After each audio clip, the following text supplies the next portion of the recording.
उसका गुस्सा इतना बढ़ गया कि उसे रोक पाना नामुमकिन था। फिर उसने हमारे बगल में रेयान को देखा, जिसका चेहरा खून से लथपथ था। वो और भी ज्यादा भड़क उठी और अंदर आ गई। वो गुस्से में चिल्लाई, मेरी बेटी को छोड़ दो। उनके हैरान और गुस्से वाले चेहरों को देखकर मैंने अबा को छोड़ दिया।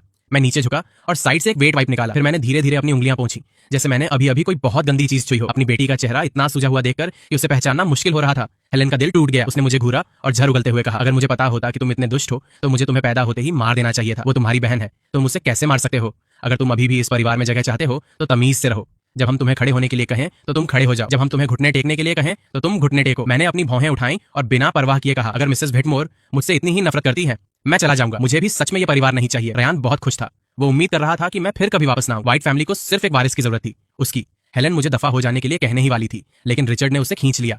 ईथन हेस, फिर कभी ऐसी बातें मत कहना। तुम हमारे बेटे हो। तुम्हारी माँ ने सख्त लहजे में सिर्फ इसलिए बात की क्योंकि वो तुम्हारे लिए परेशान थी। इसे दिल पर मत लो। मैं शांत रहा और कुछ नहीं कहा।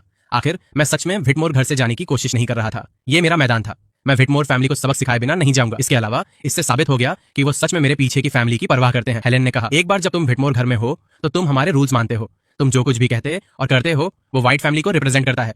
इस तरह का बदतमीज बर्ताव व्हिटमोर वारिस के लिए सही नहीं है। ये हमारी बेइज्जती कराता है। हम लोगों को बताएंगे कि तुम हमारे गोद लिए हुए बेटे हो। रेयान ही व्हिटमोर का वारिस रहेगा। मैंने अपनी भौहें उठाई और शांत रिचर्ड की तरफ देखा, जो नाम के लिए मेरे पिता थे और व्हाइट फैमिली के असली मुखिया थे, मिस्टर व्हिटमोर। मैंने उनके लिए अपना बुलाने का तरीका बदल दिया। मेरी आवाज में दूरी थी। क्या आपको भी लगता है कि ये सब मेरी गलती है? रिचर्ड का चेहरा काला पड़ गया। उसकी आंखें मेरे, रेयान और उसकी बेटियों के ऊपर से गुजरी, फिर मेरे चेहरे पर आकर रुक गई। इससे पहले कि वो कुछ बोल पाता, उसकी आंखों में एक परख और कुछ हिसाब लगाने का हल्का सा निशान था। हेलेन बीच में कूद पड़ी और गालियां देने लगी। अगर हमें पता होता कि तुम इतने कमीने हो तो हमें तुम्हें कभी वापस नहीं लाना चाहिए था। तुम एक श्राप हो। तुम वापस आए और तुमने इस घर को बर्बाद कर दिया। बस, रिचर्ड ने फाइनली बात की, हेलेन की बकवास को काटते हुए। उसने एक गहरी सांस ली और मेरी तरफ देखा, अपनी आवाज को नरम करने की कोशिश करते हुए, लेकिन वो अभी भी नीचा दिखाने वाला लग रहा था। ईथन हेस, क्या तुम्हें वापस लाने वाले बटलर ने नहीं समझाया था? तुम मेरे अपने बेटे हो। लेकिन रेयान सालों से हमारे साथ रह रहा है।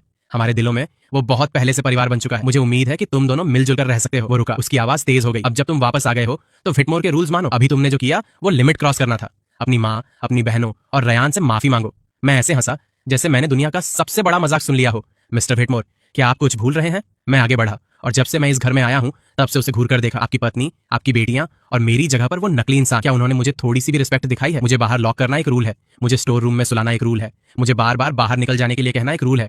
मेरे सिर पर फूलदान मारना, वो आपका व्हिटमोर रूल है। मेरी आवाज हर लाइन के साथ और ठंडी और तेज होती गई। अगर वो आपके रूल्स हैं तो सॉरी, मैं ईथन हेस उन्हें नहीं मानता। मैंने अपने हाथ का वेट वाइप फर्श पर फेंक दिया। मेरी आंखें वहां मौजूद हर किसी पर घूमी, फिर फाइनली रिचर्ड पर जाकर रुकी। अगर व्हाइट फैमिली मुझे नहीं चाहती तो ठीक है, मुझे भी ये परिवार नहीं चाहिए। मैं जा रहा हूं। इसके साथ मैं ऐसे मुड़ा जैसे जाने वाला हूं। रेयान बहुत खुश था। वो चाहता था कि मैं तुरंत